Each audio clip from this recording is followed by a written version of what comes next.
Good evening, Gills fans. Welcome back to another episode of Gills in the Blood TV. It's Sunday night, which of course means it's match day review showtime. And what a game I have to unpack this Sunday evening. An absolutely ridiculous fixture at the New Meadow on Saturday afternoon. A game we probably should have lost based on our first half performance. A game we could have won based on our excellent second half display. But one in which we ultimately had to settle for a point. Team news, of course, came in at 1:45, some 75 minutes before kick-off, and there was one change made by Gareth Ainsworth from last weekend's home draw against Barnet. Sam Vokes came into the 11 at the expense of Aaron Rowe. So it was the same system, 4-2-3-1, but a little shuffle around. Seb Palmer-Holden moving to the sides. The team in full, which you can see up here, was Jake Turner in goal. Back four of Ramo Hutton, Sam Gow, Robbie McKenzie and Max Clark. Midfield two in front was Johnny Williams and Ethan Coleman.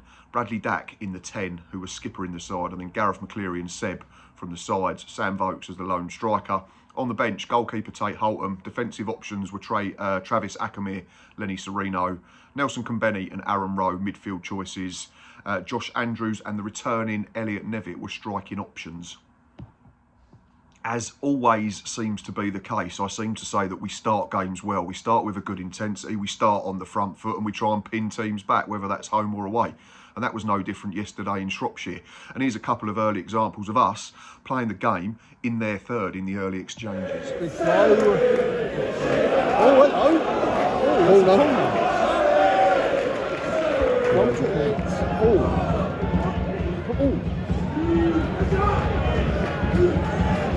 Get in there, make it yours. Of course, though, the home side were always going to want to counter punch, and they did that fairly well. There was a game with, a couple of added layers, wasn't there? The returning Gareth Ainsworth after leaving Shrewsbury in March, and of course the whole Will Boyle saga in the summer. But yeah, Shrewsbury did counter punch. They pushed us back like we'd done to them in the early exchanges, and they took the lead early on after a deflected George Lloyd effort after a long throw. First contact was won by their man.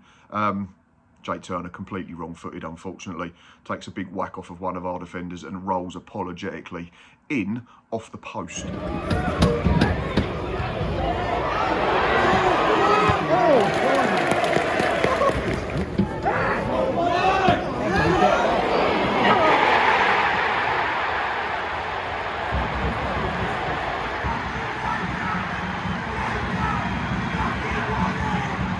So yeah, another poor start from us to contend with, another early goal conceded, another game in which we've trailed and had to try and find a way back in. And I thought we responded really well, to be fair. We continued to get into decent areas. We were still loading their box. We were still testing their defensive line. We saw Robbie McKenzie sort of half volley from range, hit the stanchion behind the goal. That was unlucky. But defensively, we were well off the pace. We were slack with the ball. Our shape didn't look quite right, didn't look the right balance. Too often we were letting the ball bounce in dangerous areas instead of just clearing. And yeah, eventually Luca Hall, the right wing back for the home side, took full advantage after sloppy play from us. It's a great finish, to be fair, after jinking left and then right across Jake Turner, and 2-0, loads of work to do. Oh, hello, keeper's missed it.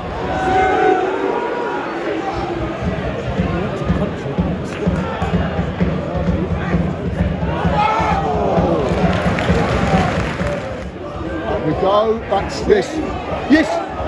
Oh! Win it. Oh, it's up in there. Shoot it. Yes! Oh! Stanchion. Well, that's better. That's it. Push back a little bit.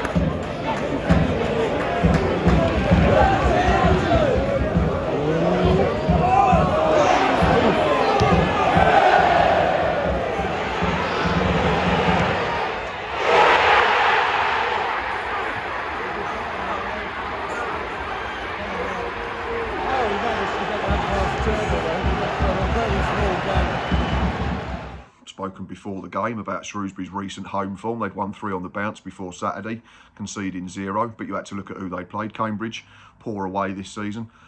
Newport, rock bottom, and Crawley down the bottom and had played with 10 men for a fair portion of that game. But yeah, you still have to go out and do the basics, and we weren't getting any of that right. And it seemed at that point that it was an afternoon where everything that could go wrong was going wrong. And of course, shortly after, Sam Vokes pulled up lame and had to be replaced by Josh Andrews, who had an immediate impact. And I've got a question for everybody here: red card or yellow card? I didn't get the footage of the actual incident. I've got the footage of Will Boyle receiving a caution. People who've watched it on the telly, difficult for me to judge, I want to say that, because we're at the far end of the ground. But a lot of people who saw it on screens said there's a case for Will Boyle to go, because Josh Andrews would have been away on goal. A couple of people, though, in fairness, to balance it out, said that there was no, that Josh Andrews didn't have the ball fully under control. So that might be why the referee only gave a yellow card instead of a red. Like I've already mentioned, it wasn't our attacking play that was causing us a problem. It was just the fact that every time Shrewsbury ran towards our goal, they were cutting through us far too easily. They was playing through the middle, they was playing round us. We were helping them out by giving the ball away, but we were back in the game. We've started to see flashes of Gareth McCleary and what he can offer in the recent 2 games. And it was now a case of whether he could turn that potential into end product, and that's something that we've struggled with for a long time. It's a great ball. It's a good build-up. It's patient. I laughed after the goal, because I'd said during the match day live footage, I said there was a period where the ball got cleared out to our left-hand side, and I thought Bradley Dack should have just whipped it in first time, but he doesn't. He has a look, plays it into the middle. Ethan Coleman, who then does really well to turn on the half pivot, plays a great ball out wide to Gareth McCleary, and then the delivery's on point, and Seb rises with, I think, Sam Stubbs. It may have gone down as an own goal, but I think Seb's made contact with the football, so I'm giving it to Seb. But yeah, great goal, back in the game, plenty to play for, with plenty of time still to go. It's got to go straight back. I think Bucky could have just run onto that and crossed it. Right, touch it in, touch it in.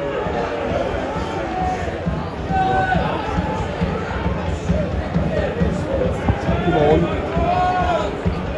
Whipped in. Yes! Yes! Come on! And then, of course, the question does a 180. Minutes before, you're talking about Gillingham and how they're going to react to going 1-0 down and 2-0 down, and we've come back from them deficits this season. But it's tough. You can't continually give yourselves mountains to climb. But the question then did a flip, didn't it? It was how would Shrewsbury react? You know, they're still down the bottom, they're still struggling, and still not having a good season despite the recent upturn in home form. How would they react to pressure? How would they react to conceding their first goal in 4 on their own patch? To be fair, I thought they reacted really well. Sam Gale had to be really alert to make a big block from a goal-bound effort that was right in front of us. Yeah, and then Johnny Williams, unfortunately, has one of them moments that every professional footballer dreads. Gives the ball away cheaply. The ball gets moved on to George Lloyd. Shoots across Jake Turner. And after all our hard work to get back into the game with about 6 or 7 minutes to play in the first half, we found ourselves 2 behind again. Yeah. Shoots! Oh, well done, Sam. That's a good block. That's a very good block. Get up, get up.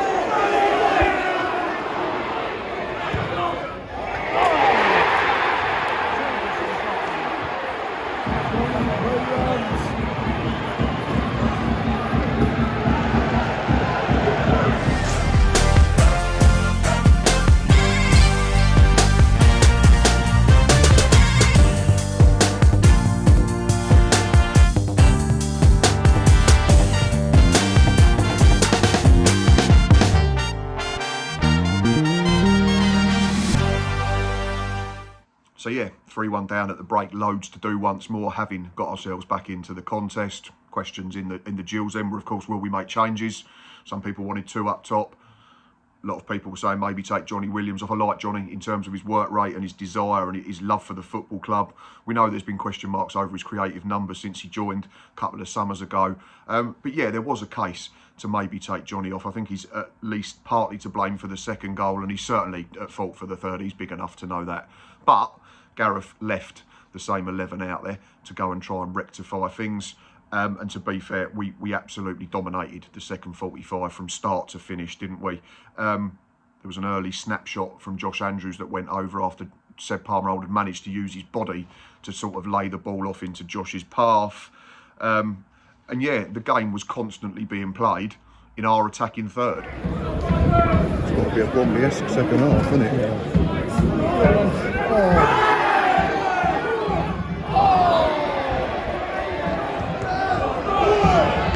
Oh, winners. That's better. Come on, keep that going, keep the pressure going. Thank you very much. Another goal. Whip it in mid-place.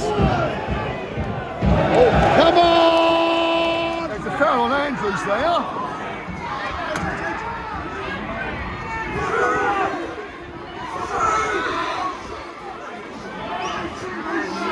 Yes! Yes! But of course, with the score at 3-1, the rolling of the proverbial dice does have to come at some point, and it did shortly afterwards, and it was Max Clark and Johnny Williams that were replaced by Lenny Serino and Nelson Kumbenny. And all of a sudden, we looked to have more balance, we looked to have more impetus. Max Clark has had a really good season, but it wasn't his best afternoon, and I think he'd admit that. What Lenny Serino gives you, I think, is more athleticism and more pace from left back. What Nelson Kumbenny gave us was more punch and more bite in the middle of the park. And yeah, it just looked a little bit more balanced.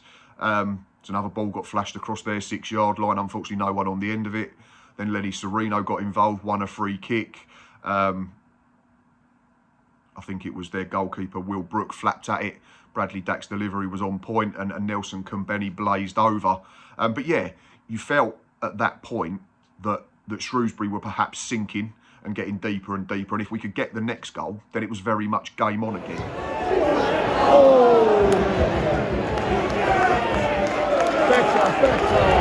This is better. Oh! That's got to be a card, man. That's got to be full foul. That's his third foul. Whip it in.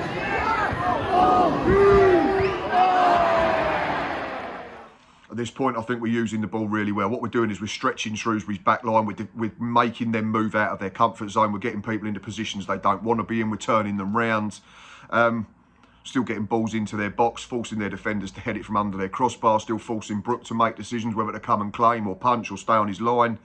And then another set play leads to a penalty. And at first, I didn't see it live in the ground, but a quick look at the footage that I've got, which we'll show you shortly, and it's an absolutely nailed-on penalty. Sam Gale was being wrestled for one, and then their player just grabs hold of Josh Andrews and essentially hip tosses him to the floor in the box. The referee's got no hesitation. He points to the spot, and it's a chance to get back into the football match again. And, thankfully, from our point of view, Mr.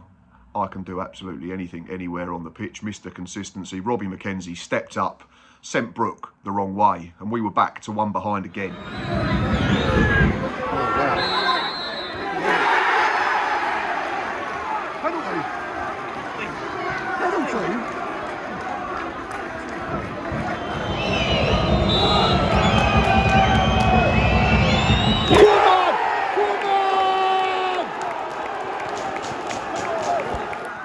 At this point, I turned to Nick on the Matchday Live and said, Nick, we've got 15 minutes or so, or 20 minutes to play.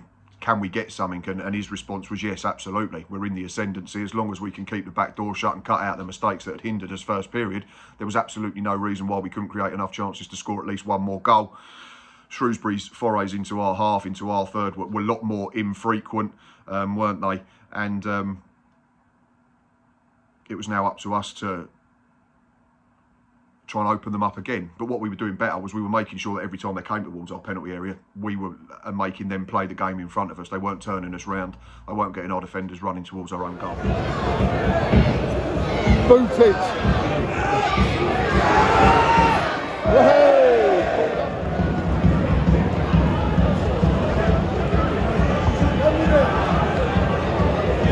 It's not really gone anywhere, has it?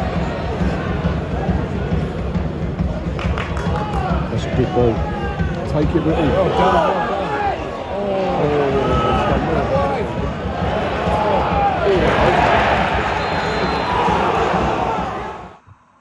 And then the final gamble from Gareth Ainsworth and his coaching staff, as Seb Palmer-Holden, who nodded us back into the game in the first half, was withdrawn, and the returning Elliot Nevitt, who'd missed the game due to suspension and then won because of a knock last weekend, he came on for the final knock-ins of the game. I think there was about 10 minutes, 12 minutes to play, including injury time. At this point, Gareth McCleary's essentially running the football match. Everything we're doing well is going through him, whether that's with Ramo, Hutton, whether that's giving the ball into Daki and then feeding it out wide. McCleary was the one that I felt would be the player that could unlock their defence and find us a leveller. Yeah, he was really, really good. They're getting deeper and deeper, and here's some more examples of us pushing them back and pushing for another goal. Go on, Gareth.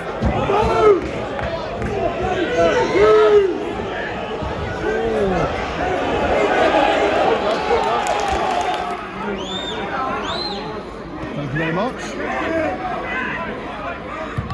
Yeah, come on! Come on, fashion it. Cross. Come on! What a good goal it was when it came. It's another set play to start with, but essentially the goal comes from open play. They defend the first phase fairly well, the home team.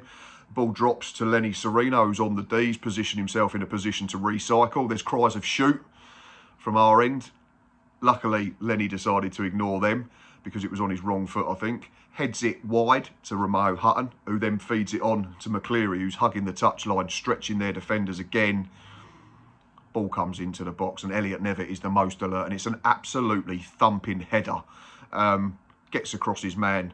I think it's in the net before Brooks even dived. It's a token dive. He's getting absolutely nowhere near it. And suddenly, it's 3 each, and there's about 4 minutes to play with plus injury time. And we're thinking, can we win the football match?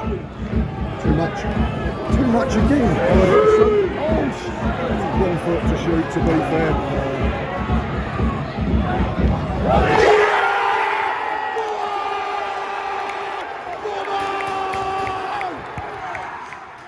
We so nearly did find a winner. Gareth McCleary finds himself on the edge of the box this time, shifts it out of his feet, and he's got one thing in his mind, and that, go for goal, hit the target, and he sweetly connects with it.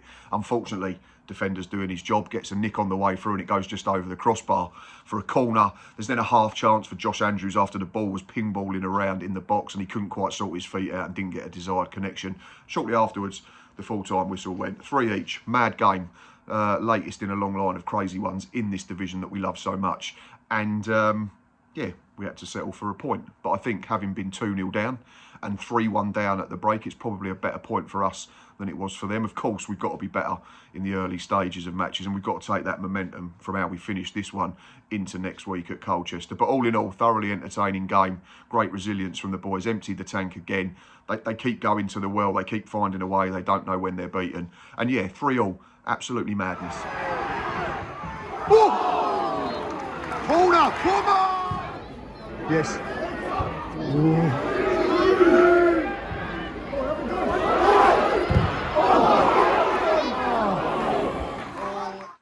Negatives and positives, of course, there's going to be a few of each this time. It was that type of game. There was so much that happened that it's impossible to not have some on both sides of the fence.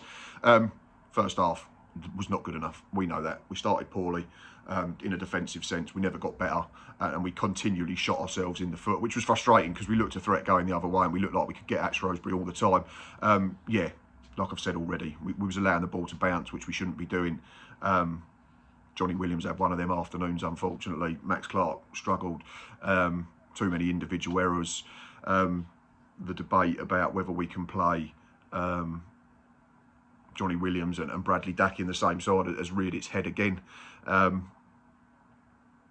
I personally, I don't mind the idea of Johnny playing next to Ethan Coleman.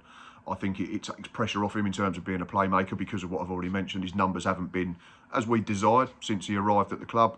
And I think he still offers a lot. But I thought we looked better when Nelson Kambeni came on next to Ethan. I thought Daki got better as the game went on. I don't know whether he thinks with Johnny behind him, who wants to get forward as well, that maybe he has to sort of rein in his natural instincts. We have to get the balance better between defence and attack, don't we? We've all craved you know, natural width and pace. That's what I've seen on social media. People that can beat a player, people that can deliver from wide high. Well, we've got that with Gareth McCleary. He was outstanding all afternoon, and he was decent in the last 2 home games without reward. But of course, that means you have to sacrifice a centre-back, which then makes you more susceptible. And that, coupled with the fact that we made individual errors during the first half, leads to conceding 3 goals, which was very unlike us. So that's something to work on. Certainly with Colchester on the horizon next Saturday, we're in absolutely flying form. Yeah, like I say, but the other side of the coin is there's loads to like about the way we got ourselves back into the football match. Gareth McCleary's performance, of course, was one. That never say die attitude, the ability to keep finding a way to earn points. It's another game I think we lose last season. I've said that about this one. I've said that about Crawley. We were under so much pressure against Crawley 2 weeks ago. I think we'd have caved. I don't think we'd have found an equaliser at Tranmere. Maybe the case at Accrington first day of the season. Would we have found a way to keep a clean sheet at Bristol Rovers 12 months ago, 18 months ago? I don't think so. So that's a great trait. But at the same time, you have to be better, and you don't want to keep having to chase football matches. 2 goals from open play is really positive. I know they've originated from set pieces, but there's a long phase of play after that. So for me, that's really, really good. I thought the impact of the substitutes was really impressive. Josh Andrews, Nelson Kambeni, Lenny Serino and Elliot Nevitt all had a huge impact in a positive way on the football match. Of course, the negative is Sam Vokes has picked up an injury. I thought Ethan Coleman, first half, was a player that offered a bit more composure when everything was frantic and we were sort of just running around a bit like headless chickens at times. So, yeah, lots to work on, but lots to work with. Man of the match this week had to be that man, Gareth McCleary. Streets ahead of anything else on the football pitch, I thought, for most of the game. Yeah, it was a threat from start to finish. He was beating his man on the inside, he was beating his man on the outside, he's delivering left-footed, right-footed. He generally picks the right option all the time. He's something that we've lacked in recent times, and if we can get him and Johnny Smith and Aaron Rowe firing, it'll give us a really good trio to pick from if we want to play that 4-2-3-1. Yeah, he played 90 minutes, he had 50 touches, 83% pass completion, 2 key passes, 2 assists, 55% crossing accuracy. It's absolutely brilliant. 6 out of 11 found our man. 100% dribble success rate, which is brilliant as well. 6 recoveries, and he won 80% of his duels as well. So he does the lot, Gareth McCleary. He's an absolute athlete. I laughed the other week and said he runs like an Olympic sprinter and he's built like a middleweight boxer.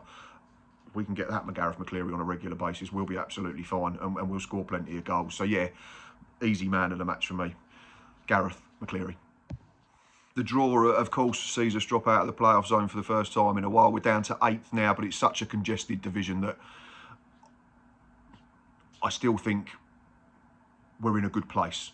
I know it's 1 win in 9, but there's been 4 draws in there as well, hasn't there? 4 defeats, so it's a real mixed bag. But like I've said, I think the performances have generally been all right. If we can get this balance sorted out when playing a back 4, then I think we'll be absolutely fine. I've mentioned it before, we've still got Armani Little, we've still got Glenn Morris, we've still got Connor Masterson to come back. Johnny Smith, unfortunately, missing again is a bit of a pain. Goal scorers yesterday, 2 were strikers, one's won a penalty, so they're having an impact. I think we'll be all right. I keep saying that, and I know people have said, well, if you want to get promoted and you want to be serious about going up, you have to beat teams like Shrewsbury that are down the bottom. But I keep saying this league is absolutely mental. Ours wasn't even the most mental game in League 2 on Saturday. I think there was a 4-3 between Salford and Crawley, where Crawley had led once or twice. So form for me at the moment is 10 a penny. It doesn't mean a great deal. Of course, there's loads to improve upon, and I'm sure we will. But since Gareth Ainsworth took over back in March, we've lost 2 games in 90 minutes with him present at football matches. Harrogate in the league and Wickham in the Virtu Trophy, which nobody cares about generally, do they? It serves a purpose. So yeah, I think we're in a good place. I think we'll continue to improve. If you look at the MK Dons game, when we lost 3-2, we're poor. First period, found ourselves 3-0 down. Got back to 3-2, couldn't quite get ourselves back a leveller. But this one, Gareth's available, Gareth's there. I've said before, he's a difference maker when games are of fine lines, and that felt the difference maker yesterday. Anyway, that's enough from me.